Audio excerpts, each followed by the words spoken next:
Vamos a ver algunos principios. Vamos a ver algunos principios que tienen que ver con la reforma que está viviendo hoy la iglesia. Ok. Yo soy una de las personas que creo que estamos en un tiempo importantísimo. Es un tiempo extraordinario, cronológico, en la historia de la humanidad. Creo yo que estamos viviendo un tiempo también de transición y también estamos viviendo un tiempo de reforma. Soy de los que creo que la reforma que estamos viviendo me parece que es la última reforma antes de que nuestro Señor Jesucristo venga. ¿Por qué pensamos que es la última reforma antes de que nuestro Señor Jesucristo venga? Porque esta reforma nos está llevando a la verdadera forma. Esta reforma nos está formando a Cristo. Y no existe otra forma que debe de tener la iglesia. La iglesia no debe de expresar a nadie más que a Cristo. No debe de tener otra forma ni otro diseño más que el de Cristo. Y si ahora el Señor nos está mostrando este diseño, el diseño en donde no nos interesa nada más, no nos interesan nuestros asuntos personales, no nos interesan nuestros ministerios personales, no tenemos intenciones aparte del Evangelio, sino que lo que queremos es que Cristo sea formado en la iglesia.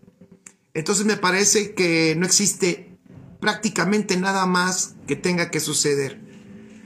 Algunas otras reformas que han sucedido me parece que han sido importantes porque han sido avances de algunas verdades que son fundamentales para la formación de Cristo en las personas. Hace 500 años Martín Lutero participó de una reforma, no sé si conscientemente o inconscientemente, cuando él pegó su 95 tesis, su reclamo allá en la puerta de la iglesia en Gutenberg. Cuando él hizo eso, no estoy tan seguro que él haya querido hacer una reforma, sino él lo que quería hacer más que nada era una protesta. Que al final esa protesta, como todo lo que tiene que ver con la iglesia, sirvió para un avance en la iglesia y para que una parte de la iglesia despertara a la justicia de Dios. Yo también creo que esa reforma, por algunos aspectos, no es el tema. No voy a hablar de esa reforma, pero creo que también fue incompleta. Pero al final provocó un avance en la iglesia. Entonces me parece que la reforma que estamos viviendo en este tiempo es fundamental. Esta reforma me parece importantísima, si no es que la más importante, y si no es que es la última, porque después de Cristo no hay nada más que tengamos que saber, no hay nada más que tengamos que ver. Después de Cristo no hay nada más que tenga que ser formado en la iglesia. Ya se han recuperado algunas verdades importantes, o se están recuperando algunas verdades importantes que también pienso yo, en mi humilde opinión, que se habían perdido, algunas verdades que se abandonaron, que se perdieron, y que la iglesia del primer siglo, algunas de esas verdades, sin llegar a la plenitud tampoco, pero hicieron un avance importante en su generación, pero ellos operaron en algunas verdades que se perdieron en el transcurso de los siglos y que ahora la iglesia está recuperando.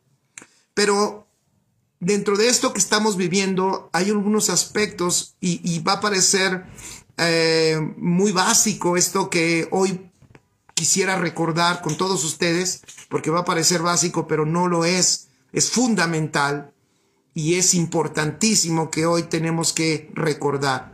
Para eso voy a usar el ejemplo del rey Josías. Así que puedes poner allí el rey Josías, aspectos de una reforma. Vamos a ver algunos aspectos que nos muestra la vida de este rey, y no la voy a leer porque son varios capítulos, pero sí te los voy a dar. Puedes conocer del rey Josías allí en Segunda de Crónicas, capítulo 34 y 35, creo que sí. Y también puedes leer sobre la vida del rey Josías, Segunda de Reyes, capítulo 21 al capítulo 23. Pero voy a tratar de introducirme a través de esto para que hoy tú y yo podamos meditar algo que es importantísimo, me parece fundamental. Hola Carol, bienvenida, un abrazo a Argentina y bienvenidos todos chicos los que se están uniendo apenas, ¿ok? El primer principio, híjole, aquí están mis datos, déjenme cerrar mis notificaciones, ya, porque si no va a estar sonando, ya cerré. Pon ahí en tus notas, es importantísimo cómo edificamos, es fundamental cómo edificamos. Si nosotros hacemos cosas que no tienen que ver con el diseño, si implementamos cosas no diseñadas por Dios, voy a empezar con esto un poco fuerte, ¿eh? Escucha esto. Si implementamos cosas no diseñadas por Dios en la edificación, seremos juzgados. En toda la escritura y aún en el Nuevo Pacto, quien no edificó conforme al diseño, no recibió recompensa y fue juzgado por haber hecho eso. El apóstol Pablo a la iglesia de los Gálatas, voy a dar algunos ejemplos en el Nuevo Pacto para suavizar este golpe. Porque dije, si implementamos cosas no diseñadas por Dios en la edificación, seremos juzgados. Esto es muy fuerte. De hecho, esto pudiera hacer que los que participamos en la edificación nos midiéramos en las cosas que decimos, en las cosas que implementamos en la iglesia, en los proyectos que tenemos, porque muchas veces tenemos muchas ideas, tenemos mucha creatividad, pero no todo lo que estamos haciendo realmente tiene que ver con el diseño. El apóstol Pablo a la iglesia de los Gálatas, con ellas, a las personas que estaban trayendo un evangelio diferente, a aquellos que se habían introducido y que estaban mezclando el evangelio, les llamó anatemas. Y el apóstol Pablo, de hecho, y estamos hablando de nuevo pacto, digan conmigo nuevo pacto, estamos hablando de nuevo pacto, pero se atrevió a decir que cualquier persona, quien fuera, o un ángel de luz, o quien sea, o él mismo, si cambiaba el mensaje del evangelio de Dios que él había enseñado, sea anatema. En otras palabras, estaba bajo maldición. Esto es bien importante entenderlo, es bien importante. Porque en esta reforma, en esto que el Señor está trayendo a nosotros, que está regresándonos al diseño, no podemos caer en el error de regresar a hacer cosas que hacíamos antes que no tenían nada que ver con el diseño. Jesús, de hecho, cuando Pedro, por revelación del Padre,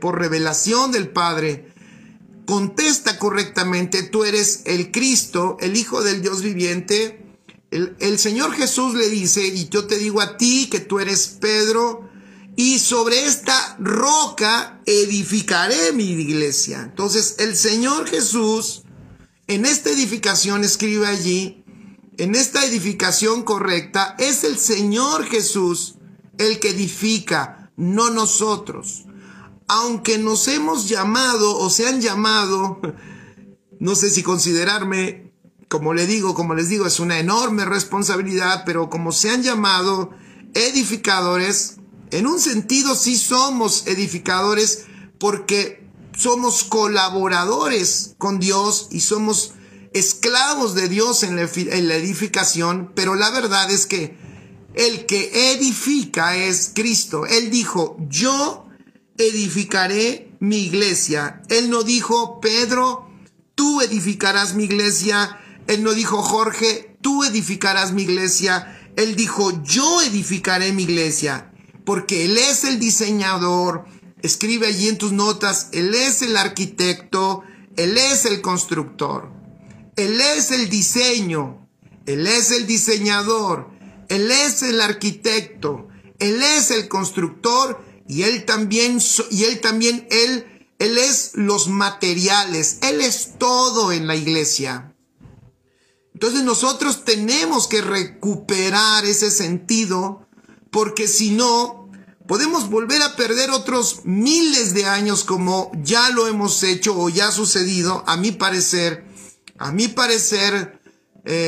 hubieron años, siglos que se quedaron en un atraso por precisamente nosotros tomarnos el atrevimiento, tomarnos el atrevimiento de hacer el diseño de la iglesia. Entonces, el diseño no es nuestro, nos tomamos el atrevimiento nosotros de edificar la iglesia, y Jesús dijo claramente: yo edificaré mi iglesia. No dijo tú edificarás mi iglesia, Él dijo yo edificaré mi iglesia. Santiago capítulo 3 versículo 1 dice: amados hermanos, estoy hablando de la gran responsabilidad, amén, de participar de la edificación. ¿Quién edifica la iglesia? Pon allí en tus notas: Cristo. Es el Señor el que edifica la iglesia. ¿Qué somos nosotros? Somos colaboradores de Él. O sea, nuestra labor en esta edificación, en esta reforma, porque la iglesia está recuperando la forma de Cristo, a eso la tenemos que llevar. Los que participamos de esto no tenemos derecho a nosotros cambiar el diseño. No tenemos derecho a aumentar nada del diseño ni a quitar nada del diseño. Nuestra labor efectiva es tan efectiva en cuanto a nosotros, y ahí voy al punto, en cuanto nosotros seamos fieles a su diseño, en cuanto nosotros escuchemos lo que Él nos dice que hagamos y lo hagamos. Esa es nuestra labor, esa es nuestra responsabilidad, eso es a lo único que nos mandó. La edificación de la iglesia, ustedes saben, ya lo hemos dicho muchas veces, no se basa en mi creatividad, en la creatividad de ningún hombre, ni en la ocurrencia de ninguna persona, ni en la gran inteligencia, ni en la astucia de ningún pastor, ni de ningún profeta, ni de ningún apóstol. Si hacemos eso, entonces la iglesia no adquirirá la forma de Cristo, sino nosotros le daremos la forma que nosotros queramos. Pero el problema de eso es que si la iglesia no adquiere la forma de Cristo y toma la forma que nosotros le queremos imprimir, esa iglesia será inoperante en el reino de Dios. Por eso el apóstol Santiago dijo, tengan cuidado, dice: amados hermanos, Santiago 3 versículo 1, amados hermanos, no muchos deberían llegar a ser maestros en la iglesia. No está diciendo Santiago de que ya mejor no sean maestros, dejen al que está ahí y nadie más. El espíritu de lo que está diciendo Santiago es: no olviden la gran responsabilidad la gran responsabilidad de participar en la edificación, de participar en la enseñanza a la iglesia. Entonces dice Santiago, no muchos deberían llegar a ser maestros en la iglesia, porque los que enseñamos, ¿ya vieron? Porque los que enseñamos seremos juzgados de una manera más estricta. ¡Wow! Seremos juzgados de una manera más estricta. ¿Cuántas veces? Y lo vuelvo a repetir, y sabe el Señor, y yo espero que ustedes también, que todo esto que estamos hablando, obviamente no es con el afán de criticar, pero sí es con el afán de corregir, porque la predicación en la iglesia de Cristo no se basa ni en el carisma, ni en la buena, ni en el lenguaje nutrido, ni en la buena homilética, ni en la buena hermenéutica. No tiene que ver con qué tan bien puede dar una conferencia una persona. En eso no está basado. No se basa el evangelio de Cristo. El evangelio de Cristo es el buen mensaje del evangelio de Cristo tiene que ver con la fidelidad de ese mensaje al evangelio de Jesucristo, con lo fiel que es al evangelio de Cristo. Amén. Con lo fiel que se es a la realidad de Cristo, con lo fiel que se es al Cristo consumado, a la realidad de nuestro Señor Jesucristo en la iglesia en este tiempo. Por eso cada persona que Dios comisiona para compartir el evangelio, si aquí yo sé que sí los hay, y damos gracias a Dios por tu vida, si tú participas de la edificación, no importa, vuelvo a decirlo, si tú estás edificando a 1, a 2, a 3, a 5, a 10, estás participando de una labor importantísima y además de una labor delicadísima también, porque todos tenemos la misma misión, el mismo objetivo, que es formar a Cristo en la vida, en esta iglesia, para que la iglesia cumpla lo único para lo cual fue llamada y fue puesta en esta tierra, que es la expresión exacta del Hijo de Dios en la tierra. ¿Escucharon? La expresión exacta del Hijo de Dios en la tierra. No existe otro motivo, no existe otra razón.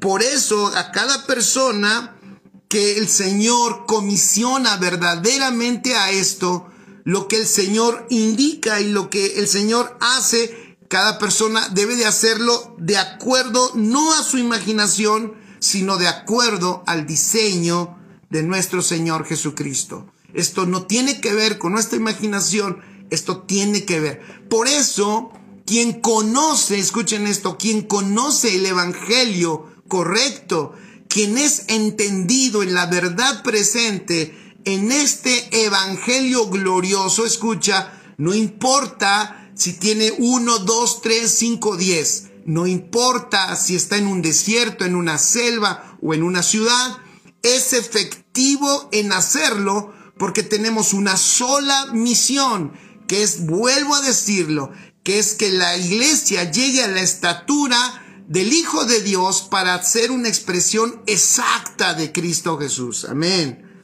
Por eso el apóstol Pablo era también, ya mencionamos un pasaje en Santiago capítulo 3 versículo 1, donde el apóstol Santiago dice, hey, no os hagáis maestros muchos de vosotros. ¿Por qué? Porque seremos juzgados más estrictamente. ¿Por qué? Porque lo que hablemos, lo que decimos, lo que enseñamos, tiene que estar de acuerdo a la realidad de Cristo, al diseño del Señor, al evangelio del reino de Dios. Entonces, Pablo, por eso, a Tito le dice en Tito capítulo 1, versículo 5, Tito capítulo 1, versículo 5, dice, por esta causa te dejé en Creta, para que corrigieses lo deficiente. ¿Ya viste? Para que corrigieses lo deficiente. O sea, ¿por qué Pablo le dice a Tito que corrija lo deficiente? ¿Qué era lo deficiente? ¿Lo deficiente era problemas entre personas? ¿O lo deficiente era que todavía no estaba el grupo de alabanza bien armado? ¿O porque todavía no tenían sillas? ¿O porque todavía no tenían un local comprado de ellos? Lo deficiente que era, que no daban los hermanos, no diezmaban, ¿eso era lo deficiente? No. Lo deficiente a lo que Pablo se refiere es lo que todavía no está bien establecido del evangelio correcto. Son las fallas en el entendimiento del evangelio del reino de Dios. Entonces, manda a Tito, porque probablemente también los que están enseñando deficientemente. Entonces lo envía para que él corrija esa deficiencia en el diseño.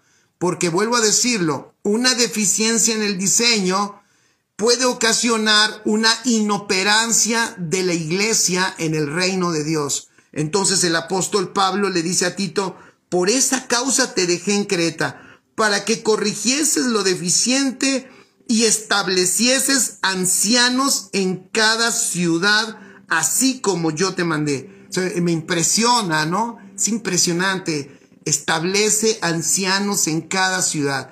Corrige lo deficiente y establece. ¿Te das cuenta? Corrige lo deficiente. O sea, en otras palabras, lleva un ajuste, trae un ajuste en el evangelio que los maestros están entendiendo. Alínealos, ajustalos para que la edificación sea correcta, y entonces establece ancianos en cada una de las ciudades, en las iglesias que fueron establecidas por ellos. Extraordinario. El problema que tenemos hoy, y como diagnóstico lo digo, como diagnóstico, es que nos hemos inventado 20,000 formas. Personas creativísimas inventando 20,000 maneras de cómo edificar la iglesia. Inventamos demasiadas cosas en la iglesia y tenemos hasta invenciones muy desarrolladas. De eso no se trata la evangelización, de eso no se trata la edificación. Escribe esto: el diseño del Señor es preexistente. O sea, el diseño existe antes de la fundación del mundo. Dios no está improvisando nada. Por eso nos da el evangelio, para que nosotros veamos el diseño. Y el evangelio es, acuérdate, no lo olvides, el evangelio es el evangelio eterno, es preexistente. Entonces, el diseño es preexistente, proviene de Él, y solo Él puede enseñarnos a cada uno de nosotros cómo edificar. Repito, el diseño es preexistente, el diseño proviene de Él, y solo Él puede enseñarnos a nosotros cómo edificar. De hecho, el diseño es Cristo. Por eso, y ahorita vamos a ver, dije que iba a empezar con Josías, pero todavía no entro ni con Josías. Por eso vamos a ver a Josías, una imagen que nos da interesantísima y que nos muestra en esa sombra, en ese ejemplo en el Antiguo Testamento, de lo que yo creo que hoy la iglesia, tú y yo, tendríamos que considerar y tendríamos también que actuar en esto que estamos viviendo en este tiempo. Repito, no olvidemos, Cristo viene, casi no lo decimos, el Señor viene, pero claro, el Señor no viene por una niña, el Señor no viene por algo que no esté a su estatura, porque a su amada iglesia Él la quiere para reinar. Amén. Él la quiere para reinar. Él nos ha diseñado para eso. Entonces Él busca a una amada. Él busca a una amada. Él no busca a una niña. Él busca a una amada. Y entonces, pero no podemos, pero no podremos. Él vendrá cuando la iglesia, ¡pum!, de ese salto de estatura. Entonces sí, Cristo no viene porque gritemos Cristo ven pronto, Cristo ven y que cantemos Cristo viene ya y Cristo viene ya, va bajando ya. Él no viene porque cantemos, ni porque gritemos que Él viene, ni porque lo pongamos en las paredes o en los cerros, ¿no? Luego va uno en un avión y hay veces que en las montañas ponen Cristo viene y bueno, o sea, pero no porque lo pongamos en una montaña, Cristo viene en cuanto la iglesia llega a la estatura correcta para reinar con Él. Amén. Eso es extraordinario. Entonces, esta reforma va pegada, va exactamente, se me fue la palabra, pero va pegadita a la venida de Cristo. Por eso yo considero que Cristo viene en cuanto esta reforma tenga su efecto y la iglesia tome la forma de Cristo y vaya a la madurez. Entonces nuestro Señor Jesucristo vendrá por nosotros. Y yo digo amén, y yo creo que tú también. O eres de los que te espantas, ay pastor, no hable de eso porque yo no sé qué voy a hacer, porque no me siento bien, porque últimamente le he fallado. Esa es una estatura, ¿no? Últimamente le he fallado porque he andado medio frío, porque he faltado a la congregación, porque ahora sí me voy a congregar, ahora sí. Ya necesitaba escuchar que Cristo viene para congregarme. Y entonces no es el punto de que te congregues por miedo, porque si no te quedas, que te congregues porque si no porque si no, te vas a quedar en el rapto, luego te vas a quedar en la gran tribulación y te va a comer el anticristo. No ese es el punto, pero el punto es que el Señor ama y quiere a su amada y la quiere ver en toda su gloria, en la estatura gloriosa, sin mancha, sin arruga, expresando la exacta imagen de nuestro Señor Jesucristo aquí en la tierra. Entonces, es por eso que nosotros tenemos que recuperar, y hoy voy a tocar un aspecto que tenemos que recuperar y me voy a basar en el rey Josías. El rey Josías, fíjense que es interesante, estaba yo leyendo un poco de su historia en los dos pasajes que les di, en Segunda de Crónicas, capítulo 34, y en Segunda de Reyes, del 21 al 23, y Josías quería, fíjense, Josías tenía una buena intención. Él quería reparar la casa de Dios que estaba arruinada. La casa de Dios estaba arruinada. Los reyes anteriores habían sido malos, o sea, habían cometido muchos errores, muchas fallas. Y él, cuando viene, él empieza a reinar a los 8 años, fíjense, a los 8 años, él empieza a reinar. Y 8 años después de cuando empieza a reinar, él hace una ordenanza y él dice, hey, reconstruyamos la casa del Señor. Y entonces él empezó a reconstruir la casa de Dios que estaba arruinada, pero había un detalle. Él empezó a reconstruir sin el pleno conocimiento del diseño. Tenía un buen corazón, tenía una buena intención, sus intenciones eran muy buenas, pero ignoraba realmente lo que Dios quería. O sea, lo quería hacer, pero ignoraba el diseño. Tenía una buena intención, pero ignoraba el diseño. Y algo me suena que hoy sucede mucho esto.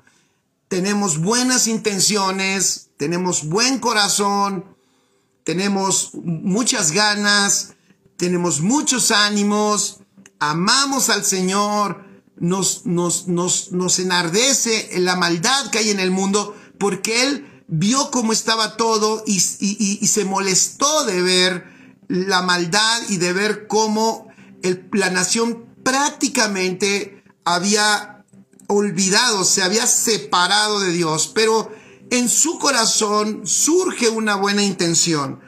Pero cuando él manda edificar la casa de Dios, mientras los edificadores estaban construyendo, encontraron el libro de la ley perdido dentro de la casa de Dios. Interesante. Ellos estaban construyendo, pero el libro de la ley estaba enterrado. No todo, escribe en tus notas, no todo lo que se predica es la palabra de Dios. No estoy hablando de nadie, solo estoy dando un diagnóstico. Tómalo como quieras, pero no todo lo que se predica es la palabra de Dios. No todo lo que se enseña es la palabra de Dios. No toda predicación aporta la edificación. No toda predicación es Cristo. Eso tenemos que entenderlo. Mira, la iglesia, y gracias a Dios, yo sé que la iglesia está avanzando, la iglesia está creciendo en estatura y la iglesia ya se está dando cuenta de eso. Y ya la iglesia en la madurez, lo que va a empezar a suceder cuando los hijos maduran, ¿qué va a ser lo que sucede? Van a empezar a escoger su alimento, van a empezar a darse cuenta del alimento que nutre y del que no nutre. Se van a dar cuenta de la diferencia entre verdadera edificación y lo que es entretenimiento, puro entretenimiento o puro show. Eso la iglesia misma en el crecimiento y en la madurez lo va a empezar a juzgar y va a empezar a diferenciar eso. Aquí vemos, imagínense, ellos están construyendo. ¿Cómo estarían construyendo sin los planos? Pues no sabemos, pero estaban construyendo.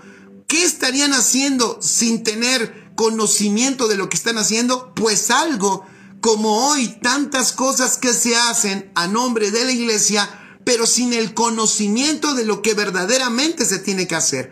Por eso, tú y yo tenemos que abrir nuestros ojos y no dejarnos deslumbrar por las cosas que parecen, pero no lo son. Porque a veces lo que parece se ve muy espectacular, porque se ve grande. ¿Cuántas veces yo he escuchado esto? Es que esto es grande. Entonces, porque es grande, entonces está avalado por Dios. Nosotros en la Escritura nos damos cuenta una y otra vez que lo grande no siempre fue avalado por Dios. Y podemos ver una y otra vez que las cosas que parecían insignificantes eran las que verdaderamente Dios estaba haciendo y se estaba manifestando a través de ellas. Por eso Dios decía hace un rato, si tú estás trabajando para el Señor, sirviendo a otras vidas en la edificación de Cristo en ellos, no dejes de hacerlo. Yo te animo para que lo hagas con más ímpetu, con más ganas, con mucho amor, con mucha alegría, porque esto no es de cantidad, esto es de fidelidad al diseño y al propósito por el cual Dios nos llamó. No es de cantidad, no es de tamaño. Mucha gente te va a decir, y nos lo ha dicho a nosotros, es que son muy pequeñitos, es que usted está muy chaparrito y está, aunque está guapo, pero está morenito. Pero es que yo iba a una iglesia donde éramos 5,000 y allá como que yo veía que hay más fruto, ¿no? Yo me acuerdo cuando nosotros empezamos, había una persona que ¿y por qué no crecen? Siempre me decía y me preguntaba, ¿y por qué no crecen? ¿Y por qué no crecen? ¿Y por qué no crecen? ¿Y por qué no crecen? ¿Y por qué? Y hasta una vez me dio una tarjetita de unos hermanos que te enseñaban a crecer.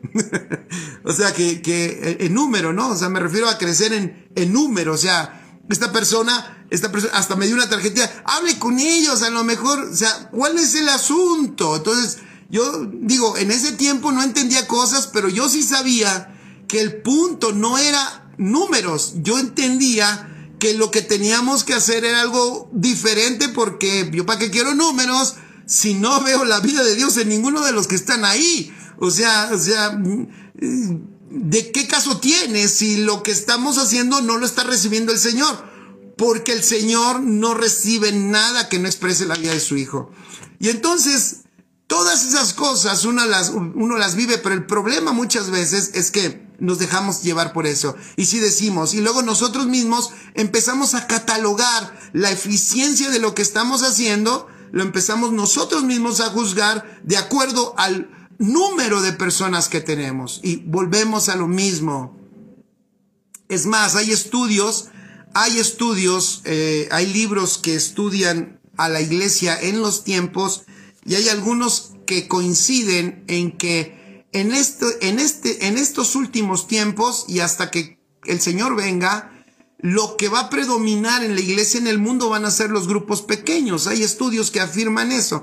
Ya ellos mismos se están dando cuenta que las megas iglesias, y no estoy diciendo, no quiero que ninguna de las megas iglesias desaparezca, ¿ok? Para que no me malinterpreten. Porque alguien puede decir, ese porque le da envidia no tener una mega iglesia. No, la verdad no. Porque tener mega iglesia es tener mega problemas también. Entonces yo estoy bien así. Pero los estudiosos han escrito, y los que estudian el crecimiento y la historia de la iglesia dicen que la iglesia está destinada a de nuevo regresar a los grupos pequeños, y las megas iglesias se van a ir transformando en grupos pequeños. Entonces ellos mismos se están dando cuenta. ¿Por qué? Porque además el Espíritu lo está mostrando. O sea, para la formación de Cristo en las personas es mucho más fácil de persona a persona.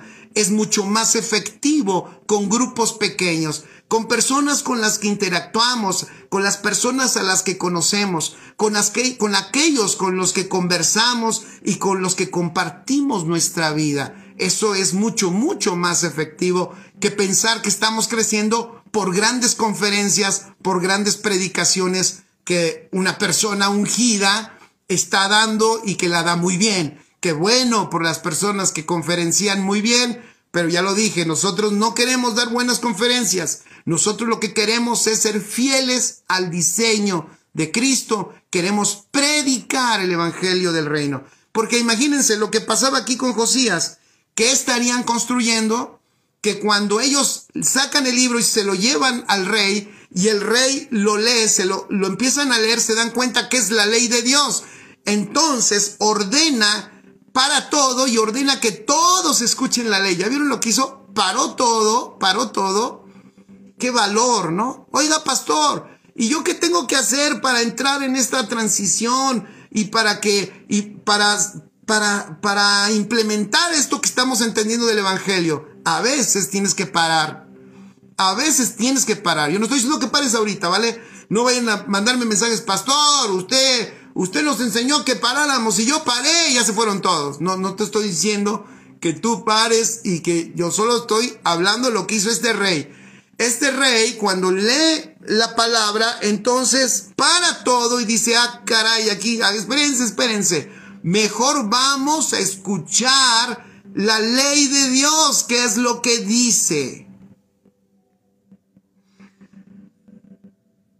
Entonces, cuando él está escuchando, cuando él pide que lean la palabra, tú lees allí en la narrativa de su historia que él rasga sus vestidos porque tuvo una mayor conciencia, rasgó sus vestidos y dijo, nuestra nación está en gran peligro. Se dio cuenta de lo que decía la palabra, se dio cuenta de lo que decía la ley de Dios y dijo, está en un gran peligro.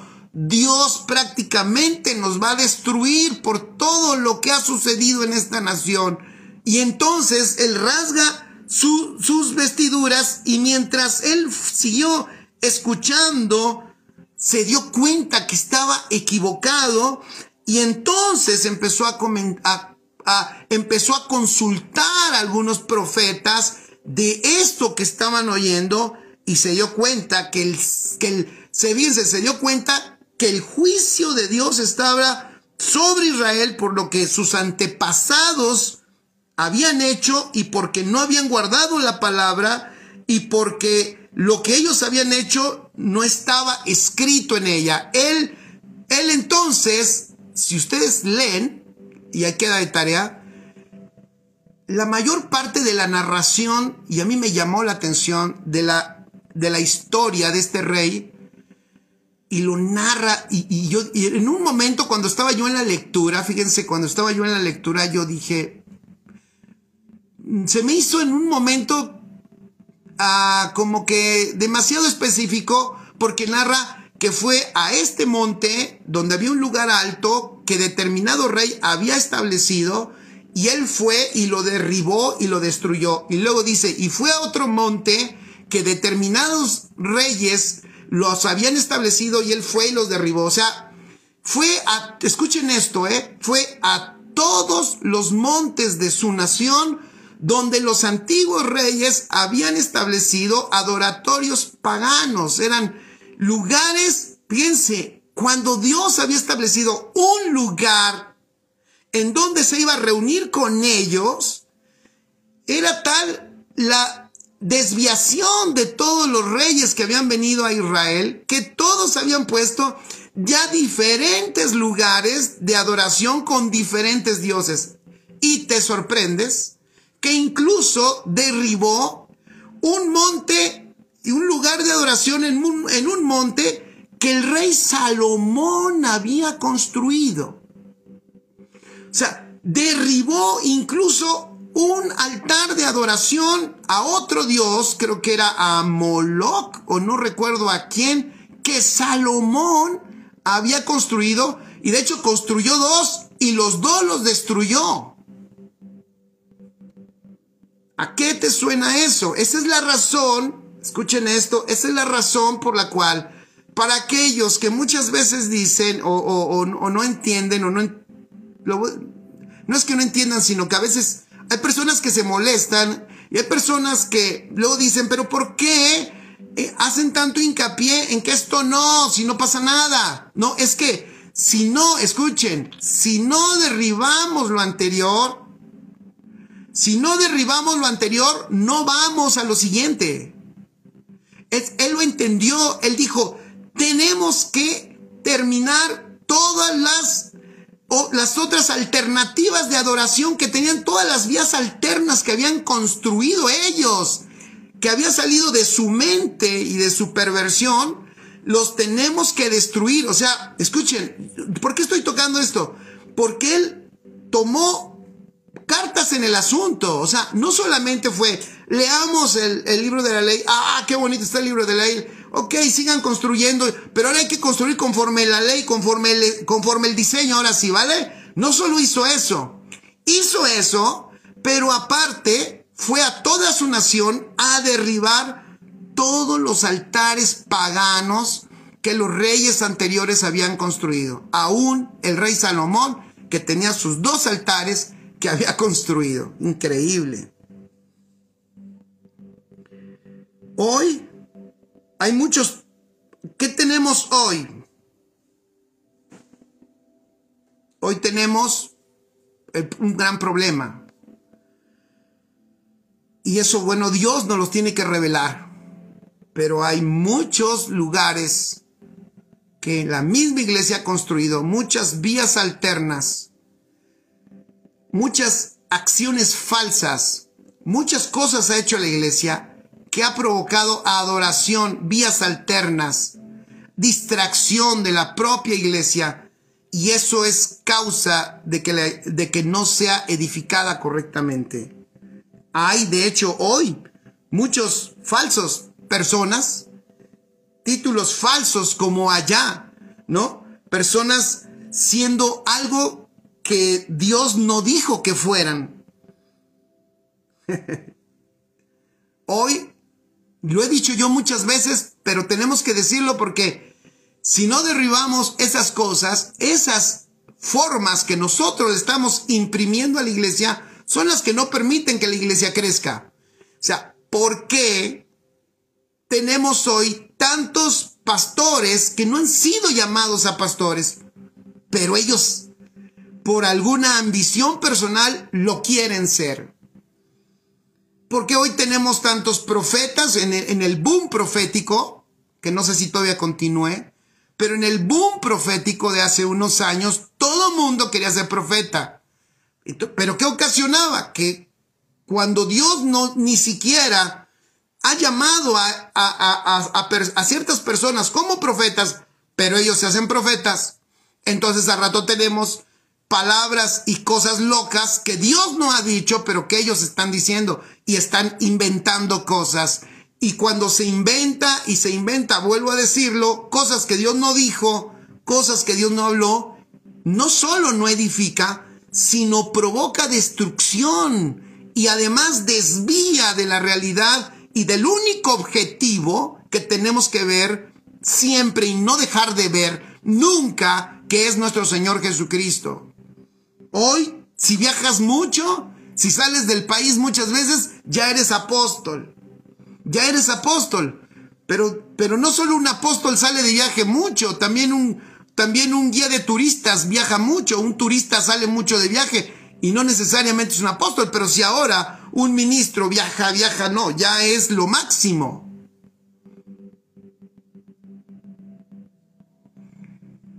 Hay personas que yo no entiendo, y lo digo con respeto y voy otra vez, que yo considero que, vuelvo a decirlo, esto no es de capacidad humana, esto es de a qué nos llamó el Señor. Si el Señor no te llamó a tener una red, ¿por qué forzosamente quieres tener una red? Y a fuerza quieres tener una red, y te quieres agarrar uno de aquí, te quieres agarrar uno de allá, y te quieres agarrar uno de allá. Y ya tengo mi red y le pongo un nombre, pero somos amados, somos hermanos, pero yo no soy tu papá, no somos amigos, pero tengo mi red y ya está. ¿Y qué pasa si no la tienes?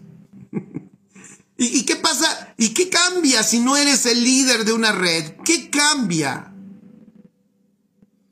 Tenemos que ser sinceros con nosotros mismos y tenemos que hacer a un lado todo por protagonismo personal, porque eso ocasiona que estemos construyendo diferentes montes que no precisamente algunos van a Cristo, sino algunos están sustentados en nuestros intereses personales. Cuando Josías entonces comenzó a leer el libro de la ley, él escribe esto: él removió los sistemas inadecuados y pudo entender la importancia de estar alineados a la palabra de Dios. Repito, ¿qué hizo Josías cuando empezó a leer el diseño? Él removió los sistemas inadecuados. Se dio cuenta que su nación, escuchen, su nación estaba llena de sistemas inadecuados, o sea, sistemas que no iban a dejar, era una encrucijada de montes y de adoratorios que no iban a permitir la verdadera adoración. ¿Nos damos cuenta de eso? Nosotros tenemos que darnos cuenta personalmente qué es lo que estamos haciendo que no tiene que ver con el diseño. Y si Dios no me llamó a hacer ninguna red y no me llamó a ser apóstol, y es más, si Dios me está diciendo, no, tú ni eres pastor, mejor, mira, no lo soy, me regreso y sirvo en donde Dios quiere que yo lo haga. El punto es que yo encuentre el lugar en donde Él me ubica para que yo sea útil al cuerpo y para que yo sea operativo en el reino y provoque una velocidad en esta estatura, en este crecimiento al cual la iglesia va. Por eso estoy diciendo que esta es a mí me parece que es una reforma en todos los sentidos, porque esta reforma incluye también nuestra operatividad, voy a llamarle así, eclesiástica. Ser trasladados, como lo hemos hablado el domingo, de una iglesia organizacional a una iglesia orgánica. O sea, no estoy funcionando posicionalmente, humanamente en una posición, sino estoy funcionando orgánicamente por la vida que porto en Cristo, y esa misma vida me ubica, esa misma vida me coloca, y esa misma vida permite que yo pueda ser partícipe de esa edificación para nutrir a otros con la vida de Cristo que está en mí. Por eso yo vuelvo a decirlo, pero esta reforma requiere sinceridad, requiere valor, requiere, como Josías, tener el valor de remover, escuchen esto, todos los sistemas que tenemos dentro de las congregaciones que son inadecuados y que no tienen, no tienen nada que ver con la edificación y con el diseño de la iglesia. Él pudo entender la importancia de estar, y ahí viene el punto, pudo entender. Y esto es lo que hoy tú y yo tenemos que entender. Tenemos que entender, así como Josías, entender la importancia de estar alineados a la palabra. Eso fue lo que hizo Josías que a Dios le agradó. ¿Sabes qué le agradó a Dios? Que él se alineó a la palabra. La verdadera restitución comienza cuando te alineas a la palabra, cuando renuncias a los sistemas del pasado, cuando renuncias a las cosas que son inadecuadas, que no deben de existir en la iglesia, cuando retornas a la palabra de Dios, cuando renuevas ese pacto con Dios a través de amar y honrar su palabra, querer las escrituras, leerlas, que se introduzcan en nuestra vida, ratificar ese compromiso de de dejar de ser ignorantes. Hoy hay una ignorancia de las escrituras de miedo. Es increíble. Esta reforma requiere que releas las escrituras y las reentiendas por el Espíritu.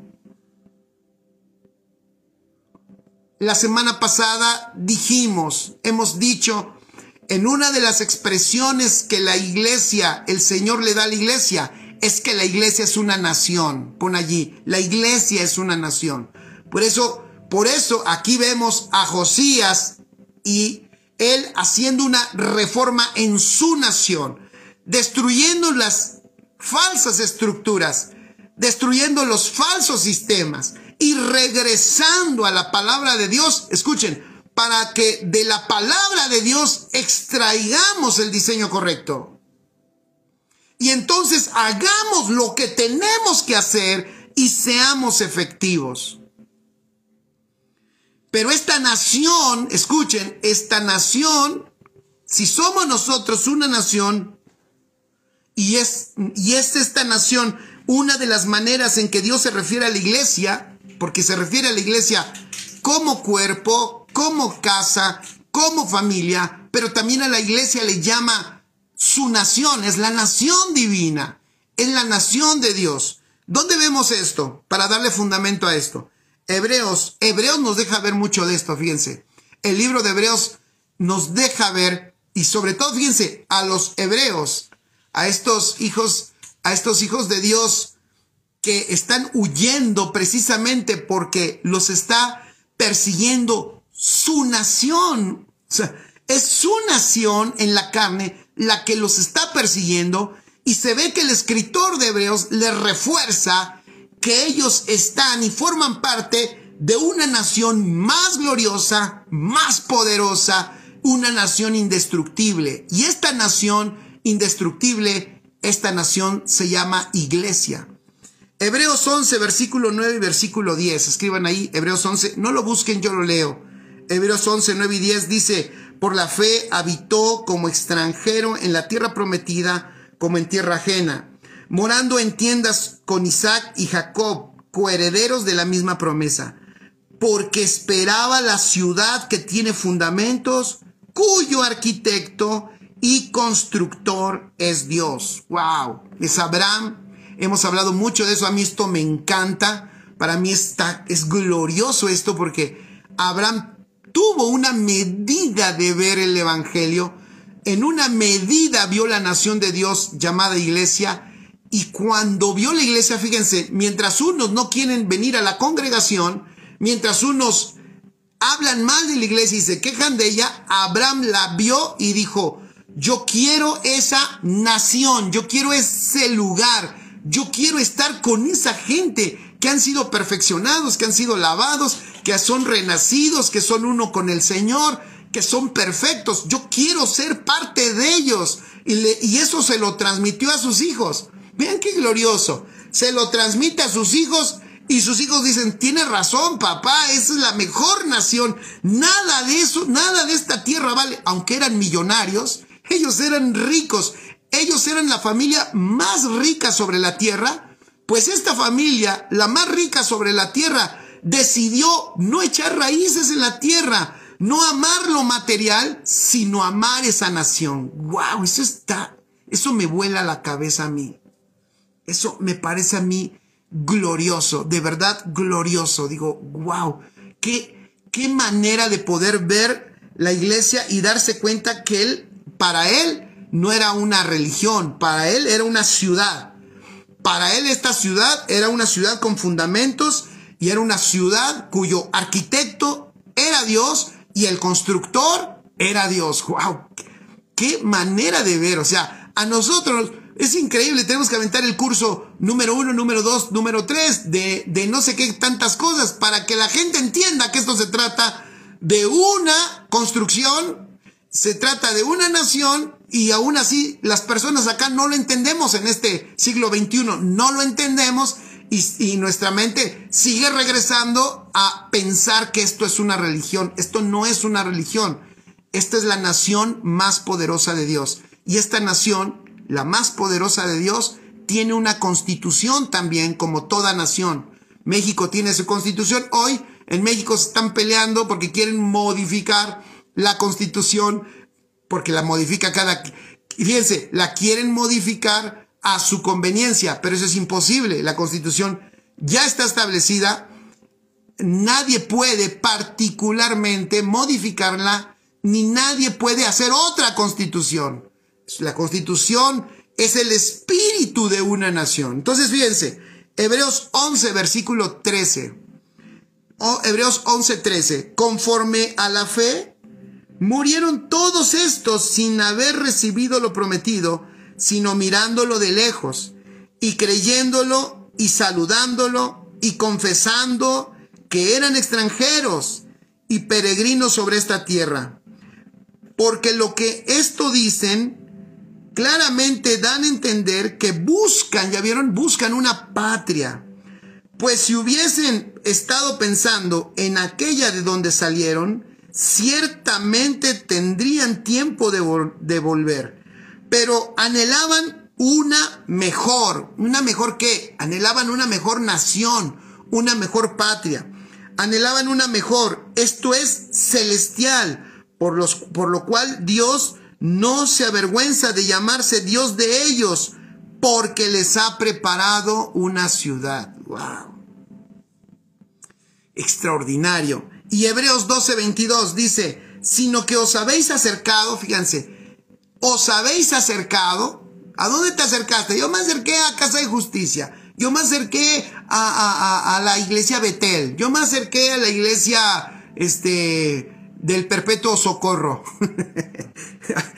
Eso crees tú. Pero en el libro de Hebreos nos dice más claramente a dónde te acercaste, a dónde fuiste introducido.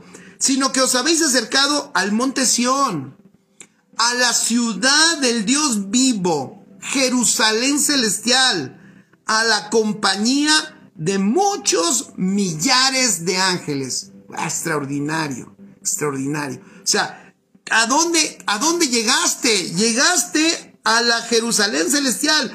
¿A dónde llegaste? A la ciudad del Dios vivo. ¿Dónde estás ahorita? Estás en la ciudad del Dios vivo. ¡Qué maravilloso! Entonces, esta ciudad, como toda nación, tiene una constitución que le rige. ¿Y tú qué crees? ¿Cuál crees que es la constitución que rige esta nación? Escribe allí, el Evangelio. El Evangelio es la constitución que nos rige a nosotros como la nación de Dios. Una constitución es tan importante porque sin ella no puede haber legalidad.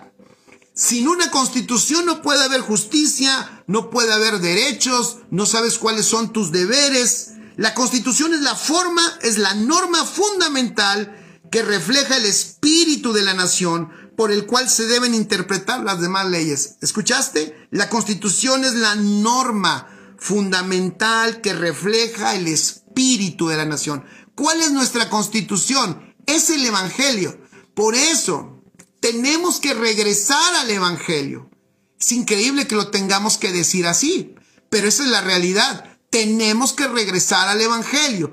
Hay que leerlo, hay que entenderlo, hay que escucharlo, hay que escudriñarlo, hay que pedirle a Dios que nos lo revele, porque en cuanto yo conozca la constitución de mi nación, yo podré hacer uso de mis derechos, sabré cuáles son mis deberes, también yo sabré cuál es lo que me corresponde, tendré libertad en el movimiento. Fíjense, tendré libertad para moverme en esta nación. En otras palabras, cuando yo conozco la constitución de mi nación, tendré libertad para moverme en el reino de Dios. Sabré qué es lo que Dios quiere, sabré también qué es lo que no quiere. Sabré lo que yo debo rechazar, pero sabré también lo que debo abrazar. ¿Saben por qué hay tanta pobreza y tanta dificultad dentro de nuestros hermanos en Cristo? Por la falta, no es por falta de dinero ni por falta de unción o que no están bueno, puede ser también que no estar en una iglesia que enseñe el Evangelio te esté causando problemas. ¿Por qué? Porque si tú no conoces el Evangelio, tú no puedes echar mano con libertad de todo lo que tiene este reino tan grandioso y tan glorioso. La constitución de nuestra nación entonces es el Evangelio.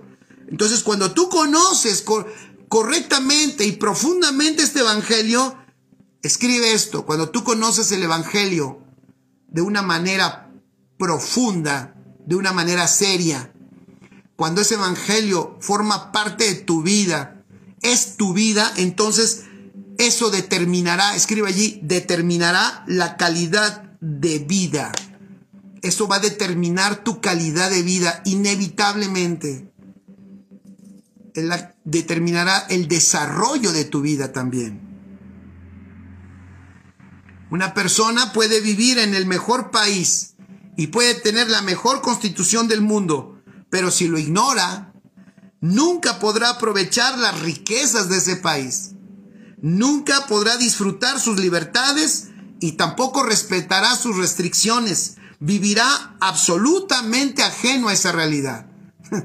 Es el problema que tienen las personas hoy, es desconocimiento del Evangelio. Y ya dijimos, desconocimiento del Evangelio. ¿Qué es lo que pasó con Josías? Por desconocer la palabra, estaba la nación quebrada. O sea, la palabra, familia, chicos, amigos, la palabra estaba enterrada. Estaba enterrada. La encontraron cuando estaban reconstruyendo la casa de Dios. Estaba enterrada. Nadie tenía un libro de la ley. ¿Pueden creer eso? Bueno, eso fue el fracaso de esa nación, pero ¿cuál fue la restauración de esa nación? Volver a la Escritura. ¿Cuál será la asignatura que Dios quiere que hoy recordemos? Tenemos que volver al Evangelio. Tenemos que conocerlo, escudriñarlo, vuelvo a decirlo, leerlo, aprenderlo, memorizarlo. Ay, no, pastor, yo no soy religioso. No, pues ya me di cuenta que no eres religioso. No conoces nada del Evangelio. Si no estamos, esto no es religión, esto es vida. Cuando tú comes el Evangelio, estamos hablando de una acción metabólica, de que la palabra del Evangelio entra a tu vida, se metaboliza en tu espíritu y entonces eso te nutre. O sea, esto es vida. Saludos, Sara Soria, hasta Indianápolis, Indiana. Por eso los apóstoles decían, es increíble que alguien no profundice en esta salvación tan grande. Hebreos 2, versículo 3, hemos leído varias cosas de Hebreos. Hebreos 2, 3 dice, ¿cómo escaparemos nosotros si descuidamos una salvación tan grande? Pues sí, ¿cómo se descuida una salvación tan grande no conociendo el Evangelio? ¿Y por qué la salvación es tan grande? Porque es profunda, porque su expresión sobrepasa nuestro entendimiento, porque hay cosas de esta salvación que el Señor quiere expresar a través de nosotros que nuestra mente no alcanza a captar. Pero si nosotros no conocemos el Evangelio, si somos ignorantes del Evangelio, entonces, ¿cómo vamos a poder, fíjense, cómo vamos a poder expresar esta salvación tan grande? Por eso sucede también que ese desconocimiento a muchos de nuestros amados hermanos los hace sucumbir en este mundo. O sea, que el mundo te coma, que el mundo te acabe, cuando nosotros somos una nación indestructible. No tiene otra razón más que ¿cuál? ¿Cuál es el motivo? No conociste esta salvación tan grande y no la conociste porque no conociste su Evangelio. Por eso, el único mandato que tenemos, y con esto termino, el único mandato que tenemos, todos los hijos de Dios, seas apóstol, profeta, evangelista, pastor, maestro, monaguillo, serafín, querubín, y como te quieras llamar, el único mandato que recibimos del Señor fue predicar el Evangelio. Porque el Señor sabía que si el Evangelio no se predica, tener una nación sin que los ciudadanos conozcan su constitución y sus leyes, sus reglas espirituales y su forma de vida, es como no tener nada. Es como no tener nada. El Señor sabía que tener una nación, que tener su nación sin Evangelio es prácticamente no expresar nada. Tú y yo fuimos diseñados para predicar el Evangelio integralmente, de todas formas. En espíritu, alma y cuerpo. En mi espíritu, en mi alma y en mi cuerpo. Expresarlo de todas maneras. ¿Ustedes creen que es que Cristo sea formado en nosotros y sea expresado? Eso es predicar el Evangelio también. Que se vea Cristo, que todo mundo lo vea exhibido a través de una expresión natural de la vida de Cristo en mí. Hablarlo también, por supuesto. No, yo ya no hablo de Cristo porque eso es también como que no somos nosotros antiguos, nosotros estamos en la formación. ¿Y tú cómo vas en la formación? Pues casi no se ha formado nada, bien poquito, pero por eso no hablo nada. No, espérame, es que tenemos que hablar, expresarlo, impartirlo. Cristo visto en todo el mundo. Miren, Dios le comisionó a sus discípulos el Evangelio de Cristo. Si los discípulos del Señor no comparten el Evangelio de Cristo, que es algo también que también hoy parece que ya nadie lo hace. Hoy ya veo mucho que todos estamos metidos en nuestras cuatro paredes, viéndonos las caras los unos a los otros, y a eso va, pero bien entendidos, ¿no? Pero del nuevo pacto, pero la verdad presente. Y parece que no nos cae el 20 de todo lo que está sucediendo, de que la única esperanza de que llegue el evangelio es la iglesia, porque a la iglesia el Señor se lo encomendó, a nadie más. No se lo encomendó a los que no entran en esa ecuación. Los ángeles no son encargados. Yo he escuchado luego oraciones de: Señor, yo no sé cómo tú lo hagas, pero que tu palabra llegue hasta esa vida. Estamos soñando.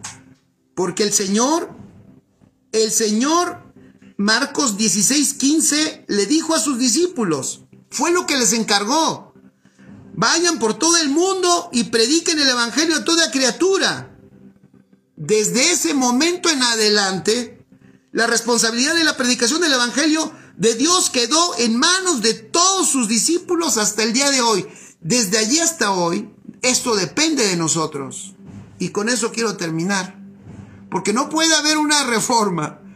No puede haber una reforma de una nación si no regresamos al evangelio. Y no podemos regresar al evangelio si no lo expresamos, si no lo hablamos, si no lo enseñamos. Cada persona que entre, que sea introducida a esta nación, tiene que aprender y conocer de qué se trata esta nación, cuál es la magnitud de esta vida, cuál es la magnitud de esta realidad. Para eso es el evangelio. Amén.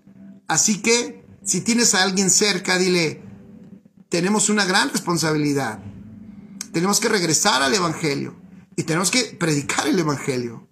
Hay unos que dicen: sí, pastor, yo por eso estoy aprendiendo y estoy aprendiendo. Bueno, ya si ya aprendiste, ya lo que ya aprendiste, entonces ya dalo. Ya, por favor. El mundo está esperando el evangelio de Cristo. Amén.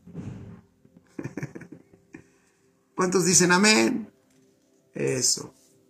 Pues bueno, espero que esto nos haga reflexionar un poco. Vamos a dar gracias a Dios por esta palabra. Papá, gracias.